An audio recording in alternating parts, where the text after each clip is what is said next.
The State Board of Education will talk about waiving the Teacher Fair Dismissal Act. That would impact the Little Rock and Pine Bluff school districts. Isabella Moeller joins us live to explain what could happen. Isabella. Hey, good morning, Ashley. So this all stems back from when the teachers were protesting outside of Little Rock schools in October, saying that they wanted to teach the kids.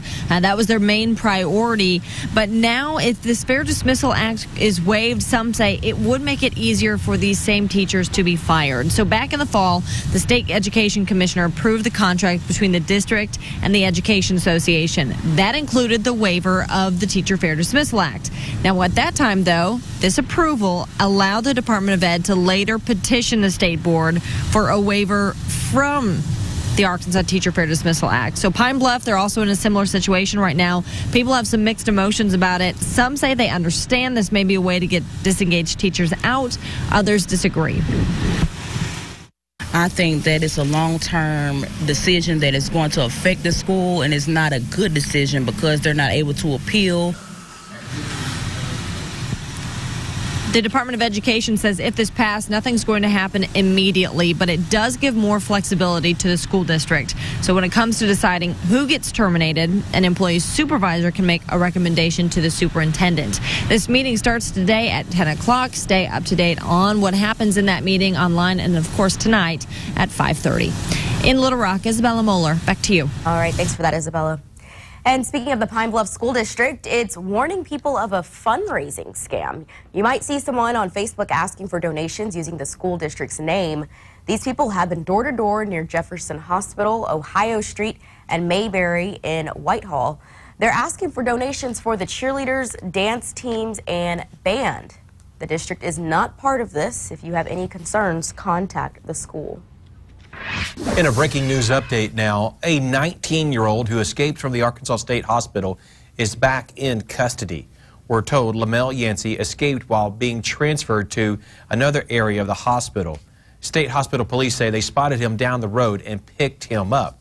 He was in the hospital for burglary and theft of property charges from February and was there for a mental evaluation.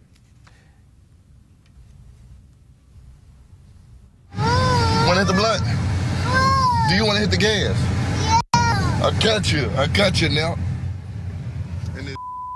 In September of 2016, Yancey was arrested and accused of allowing his 3-year-old nephew to smoke a cigar laced with marijuana. A man and woman in custody this morning accused of robbing a Hot Springs hotel. Police say Natalie Kent went into the Country Inn and Suites on Central Avenue and asked for change for a $10 bill. Soon after that, police say Chase Landry went in, pulled out a gun, and demanded money. The pair were found about 10 minutes later. Police say Landry tried to rob the hotel earlier in the day, but the clerk wasn't there, so he left. A federal judge will allow the Satanic Temple to join a lawsuit challenging the Ten Commandments monument on state capitol grounds. The lawsuit asks to remove the monument. A 2015 law required the state to allow the construction of the privately funded monument. Opponents argue it's unconstitutional. Last year, state lawmakers essentially blocked the Satanic Temple's proposal for a monument of its own, saying monuments have to have legislative sponsorship. A McDonald's employee in Jonesboro is accused of stealing a customer's debit card information. The victim says she saw Elizabeth Rivera writing down her information as she waited for her food at the drive-thru window. Police arrested Rivera last week after officers say she used the victim's information to call her boyfriend in prison. She has since been fired. Rivera is charged with theft of property and fraudulent use of a credit card.